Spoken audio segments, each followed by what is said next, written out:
call this my not-so-secret weapon, the Power Stats study from AutoChartist, because one, as I mentioned before in the intro, you all have access to this as IBFX clients. And I don't know how many of you are taking advantage of it. I hope more of you will after we're done this discussion. But I want to talk about where within your trading analysis and within your trading plan this would fit in. I'm going to share with you how I use it.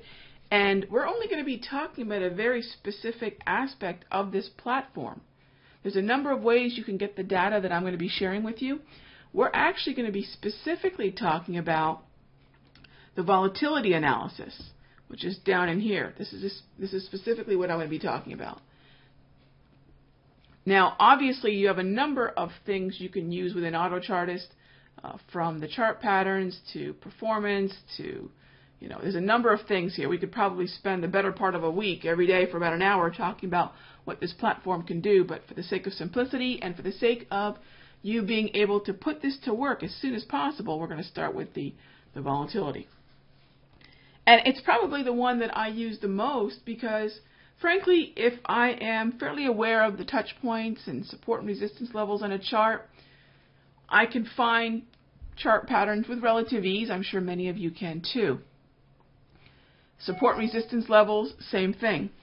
But where this platform really differs from anything else that I've ever seen, and the cool thing about being a trader and then also kind of being in the business of trading in terms of being a author and blogger and everything else is I get my hands on a lot of cool things. I can get my hands on a lot of cool plugins and tools and platforms, and this one by far is not only unique, but it's one that I actually use almost every day, actually probably pretty much every day, which separates it pretty significantly from other tools.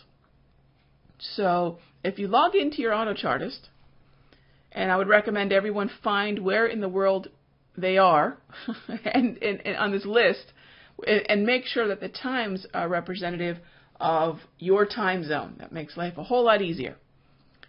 So once you've pulled up whatever pair you are looking at, you will click on the volatility analysis and another pop-up window will appear. And this pop-up window will populate with three different tabs. Price range forecast, which is updated every 15 minutes, giving you a look across the 15, 30, 60, 240, and 1440 minute charts. So in other words, 30-minute chart, 1-hour chart, 4-hour chart, and daily chart. And like that on cue, there it is. So every 15 minutes this is updated and gives you a look at projected price movement ranges. This doesn't mean that over the next 15 minutes the Aussie US will hit both the 300 level and the 311 level. It just means it could trade within this range. This is going to reflect not only the kind of volatility we would see this time of day, this particular time of day, because remember this is updated every 15 minutes on the top of the hour, quarter past the hour, half past the hour, and then quarter till. So this will not only represent a current look of volatility, but it will also reflect the volatility that we saw today. So it's not just historical rhythms, but it's rhythms that we're seeing in terms of the increase or decrease of volatility for this very trading day. So again, that's the first tab, the price range forecast. The movement per hour isn't something that you necessarily have to refer to daily. In fact, I will tell you, I've been looking at these studies for many years now. And I remember when the AutoChartist fellows first showed me, they're dear friends of mine, and I remember when the AutoChartist folks showed me the first, I guess you can say, the beta of what they were working on, because they knew they had all this data coming into the market, into their system, to find all the support and resistance and the touch points for the chart patterns. But they realized that with all this pip movement, they had other ways that they could crunch this data to yield information that would be interesting and helpful and strategic to traders. And this is really where the Power Stats came in, and I was really privileged to get a sneak peek of it years and years ago when they were first designing this. So when we have this kind of data, now what is this? This is movement per hour for those of you that have never looked at it. And one of the things that I've often told traders is don't look at the Forex trading day. Now, how do we define day? Well, we have people from all over the world here. If I were to ask, for example, Hans, when his trading day begins in Germany, he might say a different set of times than when my trading day starts here on the East Coast of the U.S. So we have to define whose day are we talking about. Is it European, UK, U.S.? Are we talking about the Asian session? Where are you, and how does that affect what your day is? So I like to use the word day kind of loosely because it really depends on whose day we're talking about. But we all deal with 24 hours.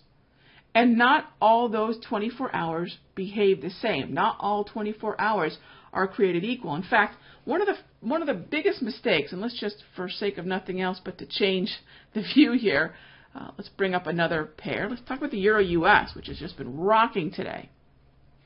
So all I do is I type in a new symbol, and I save the search.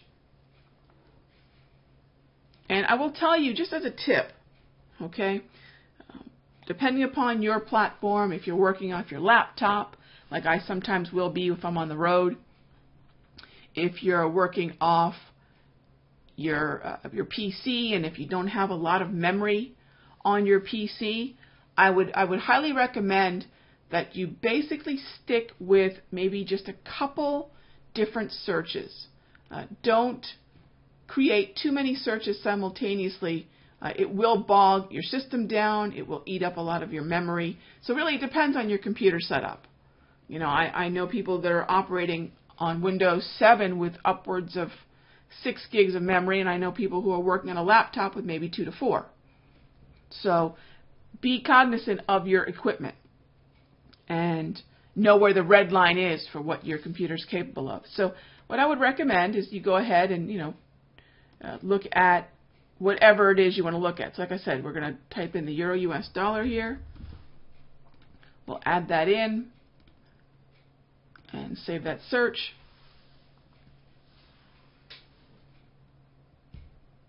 And the information will populate.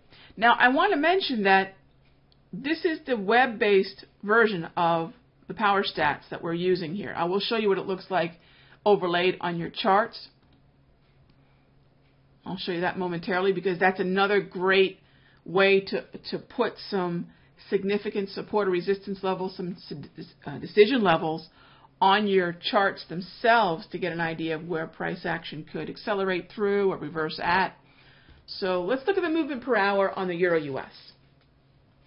So again, what we're talking about here is the support and resistance. I want you to think about this in terms of support and resistance in many ways, but instead of a line you draw on your chart or it being influenced by an indicator, now you're actually using price movement and you're using historical rhythms. So I was alluding to earlier, one of the biggest mistakes new traders will make is they'll look at, say, the hours between, say, 8 and 11 a.m. So this is Eastern Standard Time because I've got AutoChartist programmed to where I am in the world.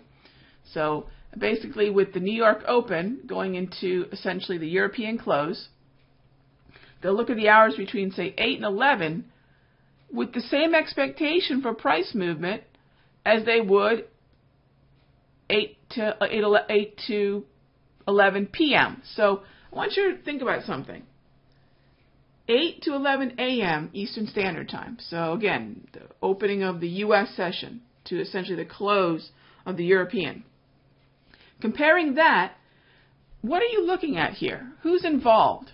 Who's involved in this time here? You've got, of course, Paris, Frankfurt, London.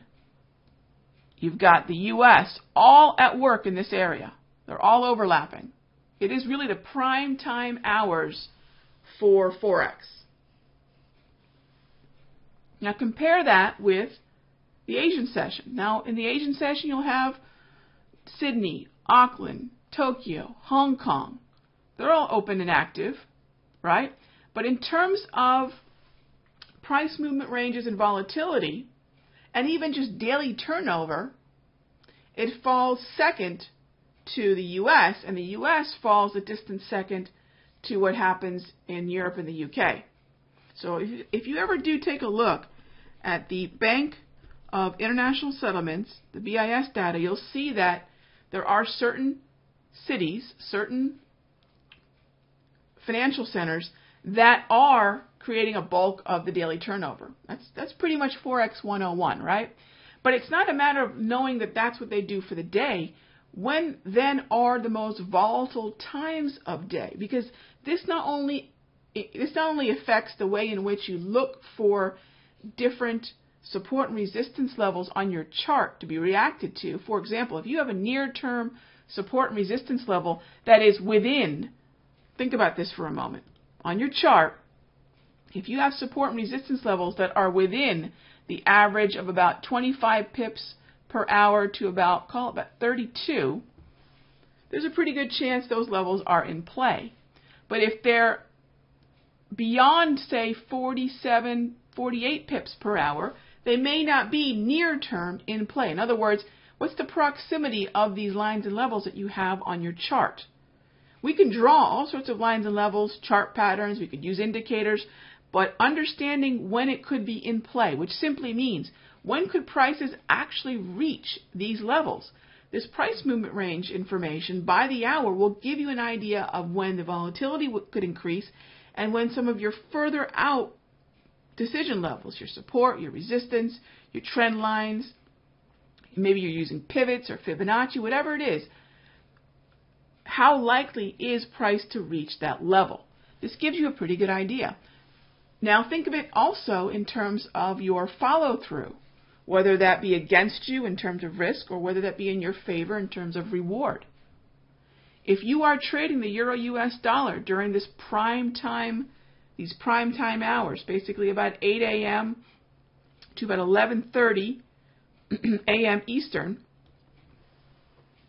and you want to let the market work within its historical price movement range without smothering it. You know, you want to, when we're putting our profit targets and our stop losses into the market, it's akin to maybe fencing the market in. In other words, we know that the price movement range could move a certain amount, and we're basically fencing in our trade. One end of the fence is our stop loss, the other end of the fence is our profit target. So we're fencing it in. But rather than just putting those levels out there randomly, we can actually look at how much the pair is capable of moving, not just for the hour, but for 2, 3, 4 hours. I can use this hourly price movement range to get an idea of immediately what kind of price movement I need to acknowledge before I put in a stop loss or a profit target. For example, on average, about 30 pips to maybe a high end of 48. And then I could go to the price range forecast and find out specifically what kind of price levels we may hit depending upon the volatility. Now, we have to remember also when it comes to volatility, we have this average, right? That's the band over each one of these green bars. So we have the light green bar with a darker band over top of it. So we have this average we can look at. Then we have a kind of low range that we look at. And then we have this higher range that we can look at. Now, some of these bars have quite a bit of variance in terms of the pip movement range, don't they? As low as maybe, 10 pips or as high as almost 50. How do we know where along this range we're going to fall? Well, I'll always operate from the average, right? I'll assume that we're going to see the average on most trading days. But with a quick glance at an economic calendar, I can find a number of things out. If there are economic reports, I'm going to expect the average to the high end. If there are bank holidays in certain financial centers, for those times that are affected by the closings of those banks, in those financial centers, I'll expect perhaps the average to the low. So the expectation we have should be anchored by the average.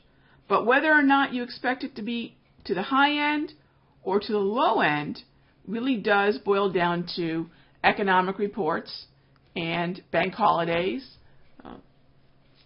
and what kind of sentiment is in the market. What kind of volatility are we seeing based upon those unscheduled events? Of course, not everything is scheduled. So whether it be a soundbite, a series of negative headlines, downgrades by certain brokerages, whatever it is, there are the unforeseen, unscheduled events as well that will dictate whether or not we're on the more volatile or less volatile side of the average. So there are ways to better understand where we would be. Another thing you can look at, and this is getting over to the third tab, and I call this the fuel in the tank tab. Fuel in the tank. What do I call that, the fuel in the tank? You can only go as far as whatever fuel your vehicle can hold. I don't care if it's a motorcycle. I don't care if it's a car. Whatever it is. Whatever fuel you have in that tank is as far as you can go. Now, obviously, depending upon the way you're driving, you'll burn through fuel more quickly. If you're an efficient driver, or are you just, you got a heavy foot and you're on the pedal all the time, you will go through that fuel differently. Well, the market, when you look at the daily, the 24-hour historical price movement range, is very similar. Now, I could, on average, for the Euro-US dollar today, operate at about an average of 100 to 110 pips per hour, or per day. I could be upwards of 140, or I could be somewhere around 65 to 70. Again, where we are on the daily price movement range is going to be very similar to where we would be for the hourly. The hourly would take into account 8:30 economic reports, 5 a.m. economic reports, Beige Book, ECB, FOMC, all those things. Okay, so that's a little bit more near-term look at a calendar. However, if we're on the upper ranges of our hourly price movement, hour after hour after hour, if we're pushing through Paris, Frankfurt, London, New York, if we're pushing the higher end of every one of these bars, if we're up near these highs every single hour, or even beyond, right? If we're up beyond every one of these, every time we, take a look at the hourly movement, we're up near the highs. What does that tell us then? Chances are we're also going to be on the upper end of our overall daily price movement range. So when you see very dramatic price movement that's already triggered for the day, okay, starting with the Asian session, if you see the market's already moved a dramatic amount, what I will usually tell you is go back to your charts, take a look at the daily time frame, and do some simple arithmetic. Okay, so let's say you were to pull up your Euro-US, since that's what we're looking at, and you look at the daily candle, and we do some simple math. Let's do some simple math here together. Again, this is the fuel in the tank view. So I'm going to look at today's candle, and the high was 30.92. So we found selling pressure coming in front of the 3100 major psychological level. Our low was 29.88. So the market really wasn't in the mood to stay below and accelerate through 3,000 for very long. So there's our range. 104 pips today. Where does that put us? Because someone might look at this candle and go, wow, what a volatile day. But when you do the math, when you do the arithmetic, really, you subtract the 30.92 from the 29.88, you're left with 104 pips. Aren't we pretty much at the average? I mean, we're pretty much right in that sweet spot of the average. So if we were expecting more price movement than the 104, is it possible? Absolutely. Absolutely. We're in the average, though. It's just a fairly typical day for the Euro-US in terms of price movement. I'm not going to be shocked by that kind of movement. had we been, let's say I did that same math and it was something up near, for example, 165. Let's say that was the number we got. Would that be pressing, if not exceeding, some of the typical highs? Would I then expect the market to maybe be in exhaustion mode? Whenever we're pushing the highs, the historical highs, and these figures are calculated from not just today or yesterday, but from a 3-month look back at the market.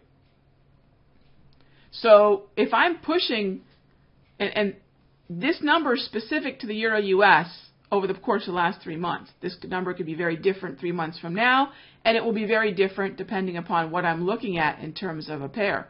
I could look at the dollar-yen, and not only will the rhythm be different, but the pip movement will be different too. I want to mention that.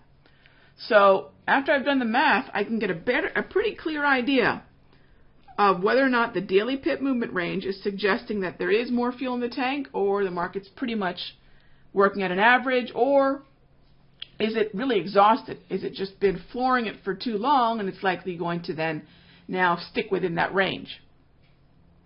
So I do want to show you that depending upon the pair you're looking at, you're going to get a different amount of volatility. Not all pairs have the same volatility. You're going to get a different rhythm on the trading day. Take a look at this dollar-yen. Very different rhythm, is it not? And even different in terms of the price movement per hour, and also very different with the price movement per day.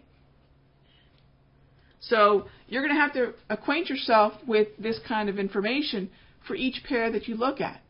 Eventually, you're going to find you're just going to start committing it to memory. I've been looking at these charts for so many years now. I pretty much, the back of my head, know more or less what the dollar-yen does between 8 and 11:30, and what the Euro-US does, and all the pairs that I'm pretty familiar with from trading them day in and day out.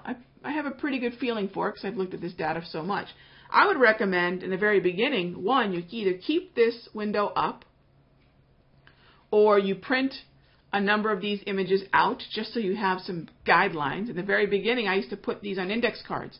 I'd print them out on my color printer, and I would glue them to an index card, and I would have them handy. I'd have about a stack of 12 or 16 index cards with the price movement range by hour of day.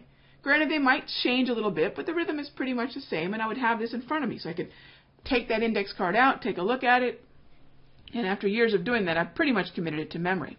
The other thing you can do is go to your trading platform, and if you'll notice, on every profile that I have on my MT4, on the 15-minute time frame, and I'll explain to you why, on the 15-minute time frame, I get the entire layout of this information. Now, a very popular question that I get, and I'm glad you asked it, AW, is, isn't this very similar to average true range? Well, depending upon what your setting is on your average true range, you could get some of, let's say on the 50-minute time frame, you look at the average true range for the last 14, periods. On the daily, you could do the average, let's say you did that. Well, two things I want to mention. One, I don't think the average, it's really a matter of simplicity for me, and it's really a matter of details within that simplicity. I looked at the average true range for years before I got PowerStats, and one of the things that PowerStats does very differently is, number one, it's giving me a whole lot more information in a much easier fashion. Okay? That's number one. It does take into consideration more historical rhythm than the average true range would, because then I would really be changing my average true range. Ideally, if I was trying to use this across multiple time frames, my average true range for my 15-minute chart, I would want to know the historical rhythm for the last 2 weeks, not the last 14 candles. I would want to know the average true range for the last 2 weeks, or at least the last maybe maybe 2 weeks is too much for a 15. Actually, 2 weeks would be more akin to a 60-minute chart.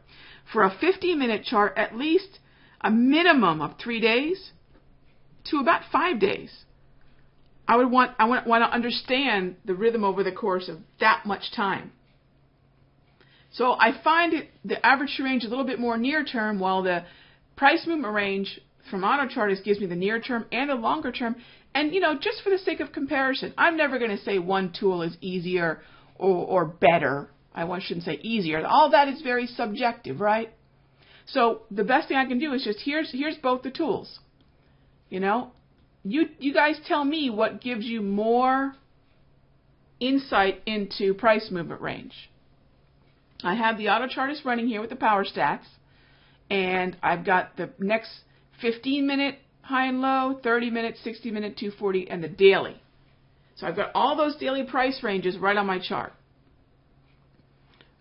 Now, the average true range would probably be a little bit more along the lines of what I would see on perhaps the movement per hour. So if you want to compare the historical movement per hour with the current average true range, that would be one way to use them both. Okay, what I like to do is I'll take the historical movement per hour and I will juxtapose that with actually another profile that I've built with another tool from IBFX called their volatility indicator. So I'll take a look at that particular tool. See, here's a volatility indicator. And with this volatility indicator, I can see what the hourly rate is right now. I can see what the daily rate is right now. And then I can compare that to where I am on the historical view. So it's really for me about simplicity. It's really for me about how quickly can I get an accurate amount of information, an accurate view, and enough information for me to make a decision. So for me, the average true range would have to be customized for every time frame. So, I would want a lot more data than, say, 14 candles or 21 candles or so forth. So if I'm looking at a very, very near-term look at price movement, I just assume go over to the volatility indicator here and look at what's happening on this here. This is just this is actually a plug-in from IBFX that you put on your chart, and it gives you this nice, handy little graph. And I've customized mine to just basically give me this 3-column look across pairs that I trade frequently. Now, I can, as you saw on my charts,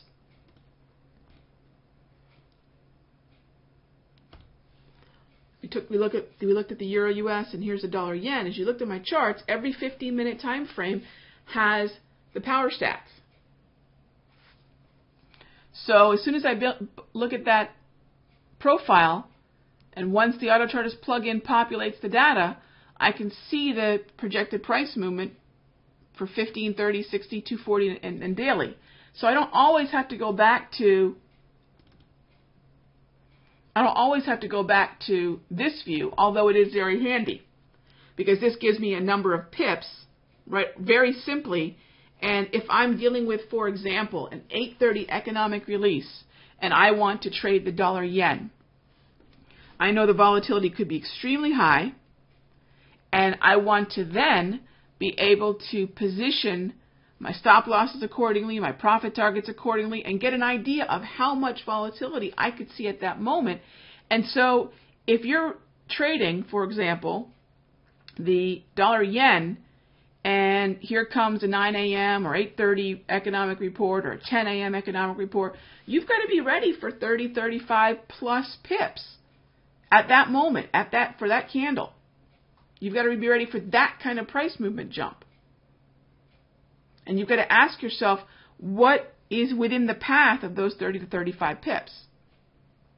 You can also look to see how much movement you've already seen preceding the economic release, either by looking at the hourly candle, even by the movement per day. How much fuel is left in the tank, either in the daily tank or the hourly tank. So you're getting an idea of, again, it's all about gauging volatility in a very different way that I think is pretty much unmatched. And really, I haven't seen this kind of data anywhere else. And I love this. And I was a big advocate of getting this for when IBFX was looking at different tools. I was a big advocate for this because I'm just a huge fan. And I was a subscriber paying AutoChartist long before I met the gentleman there and got involved with them. So, all my cards in the table, I've done a lot of education, and I was involved with AutoChartist pretty heavily years ago. I'm doing less of it now, but I'm still an avid fan of this. So I was a subscriber paying for this long before I knew them, and then I was really lucky to have worked with them for so many years. So, maybe I'm a little biased, sure, but I just don't see any parallel to what the Power Stats gives you at a glance. That's really, I think, the most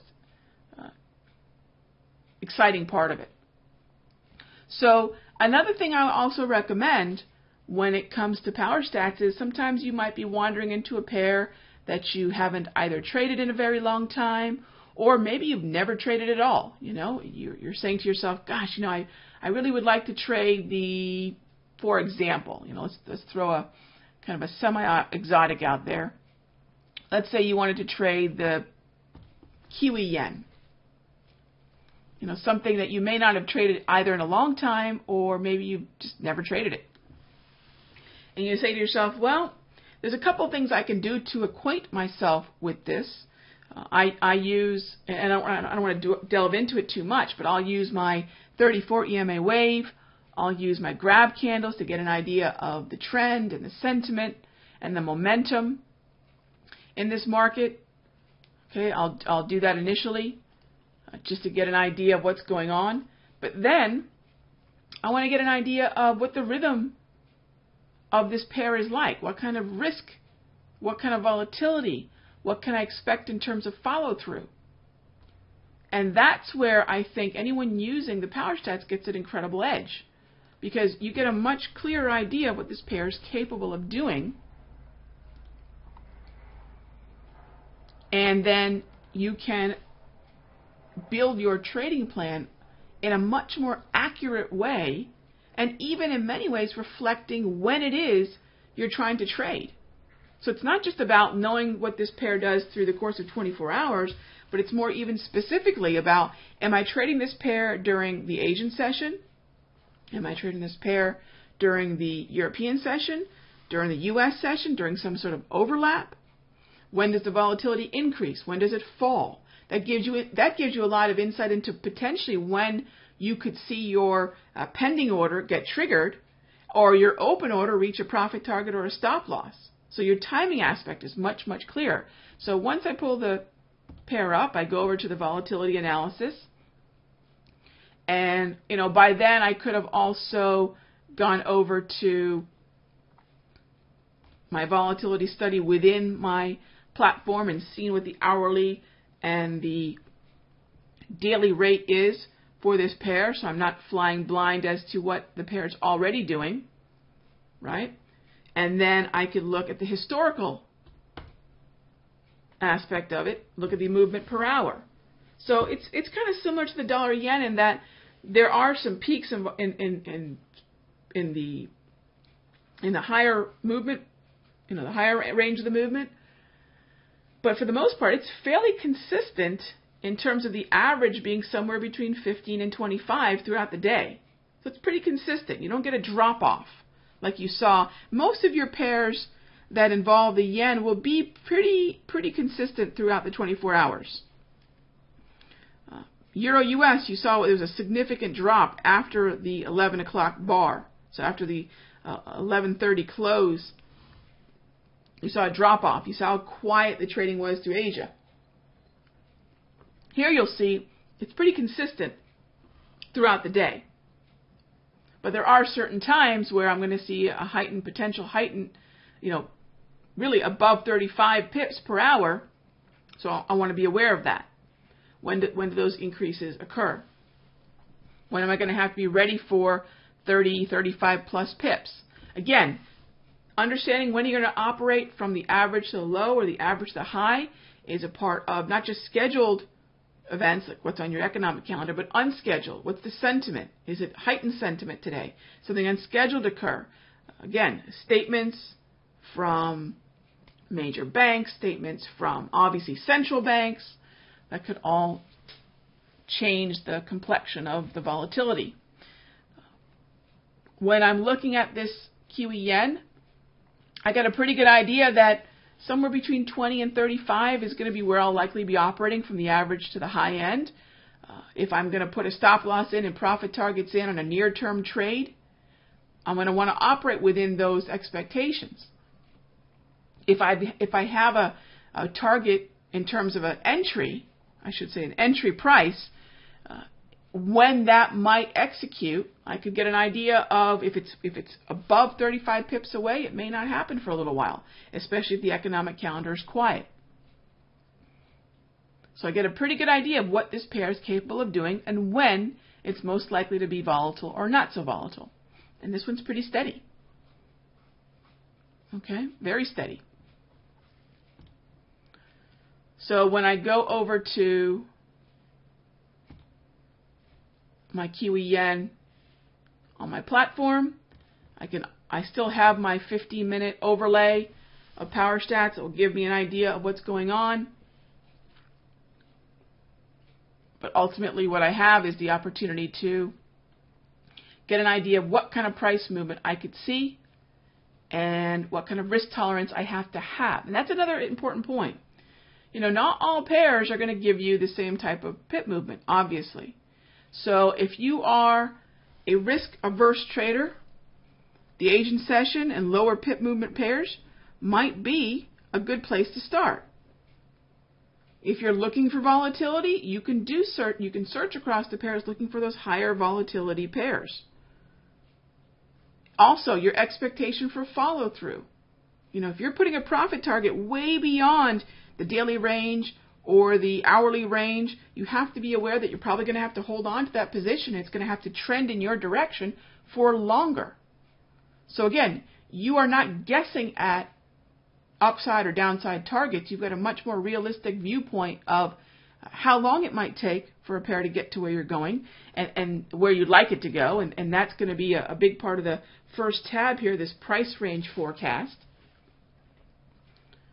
And you get a better idea based upon the movement per hour of when that increase in volatility could occur. So a lot of advantages to just a simple ATR. Although, again, you could use multiple tools to give you insight into near-term volatility and historical volatility. And I'm not going to tell you that this is the only way to go. Obviously, use what's best, but I wanted to present another way of looking at this data because it gives you a tremendous advantage to building your trading plan, not just to the support and resistance levels on your chart, but to volatility and historical price movement ranges, and it gives you a definite advantage to placing those profit targets and stop losses, especially when you are trading short-term time frames. You know, if you're trading a 15, 30, 60-minute time frame, to me, 60 is kind of borderline. It's kind of where I draw the line between longer term, like daily and 240, and shorter term, like 5, 15, 30. But you can get a much better idea of price movement ranges and where you actually could realistically reach towards with this kind of information. And again, overlay what are the additional tools you should use? Get a tool that gives you an idea of the markets in a trend. Make sure you're looking at the economic calendar. Make sure you're doing some searches for whatever currency that you are trading to get an idea of what the sentiment is like out there. There's a lot you can do on top of this to give you a better idea of where you'll be within that price movement range spectrum. Okay?